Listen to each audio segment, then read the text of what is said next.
Hey guys, welcome back to the channel, and this is the review of the SH Figuarts Red Ranger, specifically the one that is based on Austin St. John, the original Red Ranger from Mighty Morphin Power Rangers.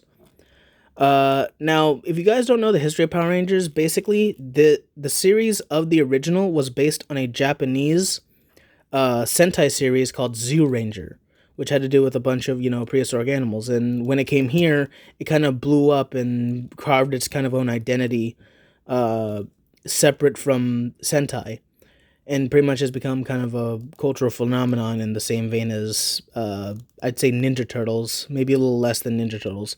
But anyway, this figure was an event exclusive for Comic Con.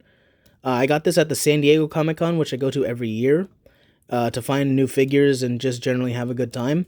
And honestly, this is one of my favorite SH Figuarts that came out that year. Yeah, there were the Dragon Ball Super Broly stuff, but honestly, this guy, I really do love this guy. First of all, he's nice and solid. There's no loose part. Okay, so his right arm is a bit loose, more loose than his left, but that has to do with these shoulder parts that have to move freely. So it's not that it's not a bad thing. It's not like a deal breaker, but it is something to notice.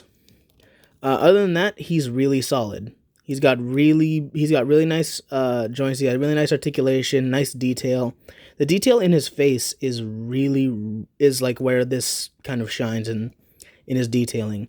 It doesn't look uncanny valley like a lot of figures that do real faces, but it doesn't look too realistic like how Disney did their Belle figure for Beauty and the Beast.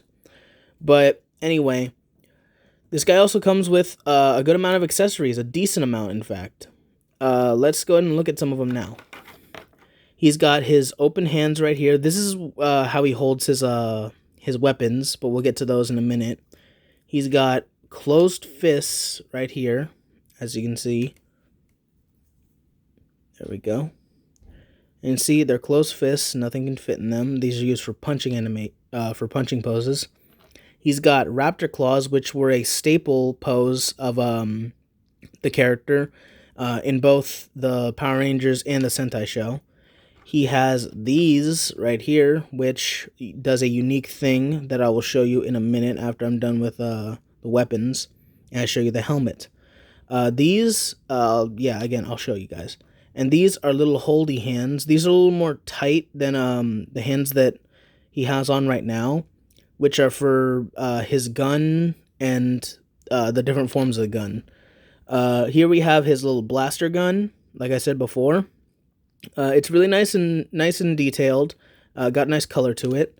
He's got a kind of baton-like form of the gun as well. This was in the show too. It acted as kind of like a baton or knife, and he has that same form but without the baton piece. So you could even do maybe like a stop motion thing where you could have this transform into this and then this. And of course, his main weapon is the power sword. The power sword is really nice looking. It's got nice detailing. It's got those black marks on them. They're of course painted. It got gold accents right here, and I'm not sure if you guys can see it, but okay, here we go. It's focused in. You can see the little Tyrannosaurus symbol. It's a little bit of a blotchy thing, like a little amorphous thing, but honestly, it's not bad looking. Then finally, we have probably the most important part is his helmet. His helmet, he did not come with the helmet on, even though in the packaging he has his helmet on by default. Like, let me go ahead and show you guys the packaging. This is his packaging right here, as you can see.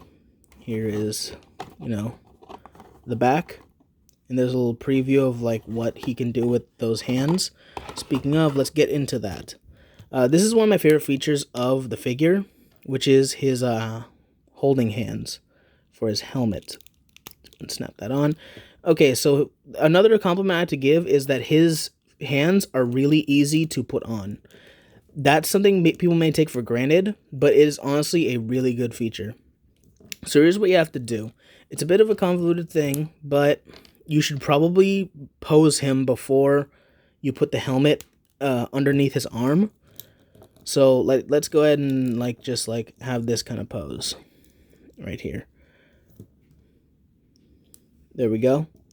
And now let's put his helmet. You hook onto that, and it looks really good.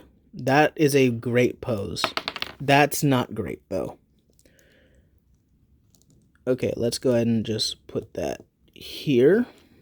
And there we go. So it is a bit of a loose fit, but yeah, as you can see, it's a bit loose. But honestly, it's a really good feature that I wish was a little better. But you know what? Wasted potential is better than no potential at all. That might not be true. But, you know, that's the best thing that I can say about this situation. Yeah. In hindsight, it's not great, but it's good that they added that. There we go. That looks really nice. If you can get him to hold it correctly and like have him in poses, it looks really good. And also his head is easily snap-offable. This is going to be disgusting. That right there. Go ahead and... Okay, I'm going to need to angle it so I can see the peg go into the hole. There we go. There we go. And he's pretty much the Red Ranger now. Yeah. So let's go ahead and take off those hands and put back on these hands. There we go. There we go. That's for later. And now let's get into his posability. He has, of course, full range of movement on his head and neck. He has a swivel at his shoulder, and that, of course, this piece right here is a bit wonky. He also has full range of movement in his wrist. That's a bit of a tight fit. It's a little cumbersome, but you can manage.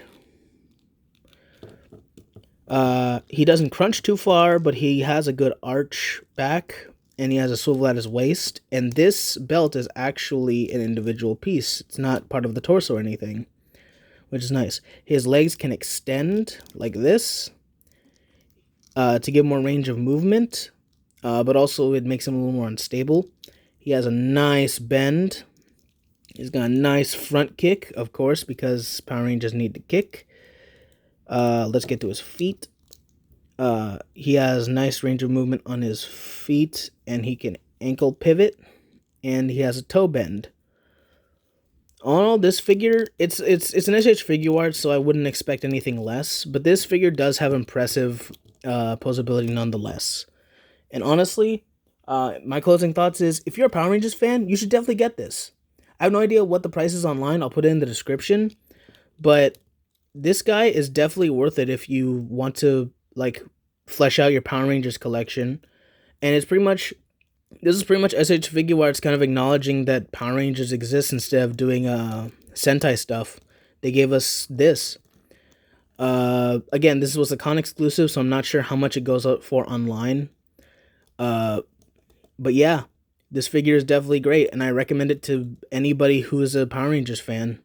And with that, I leave you guys with some promises again. Next review is going to be next week. I'm going to try to post at least one video a week. That may drain me a bit, even though this isn't very draining. I'm just a lazy person.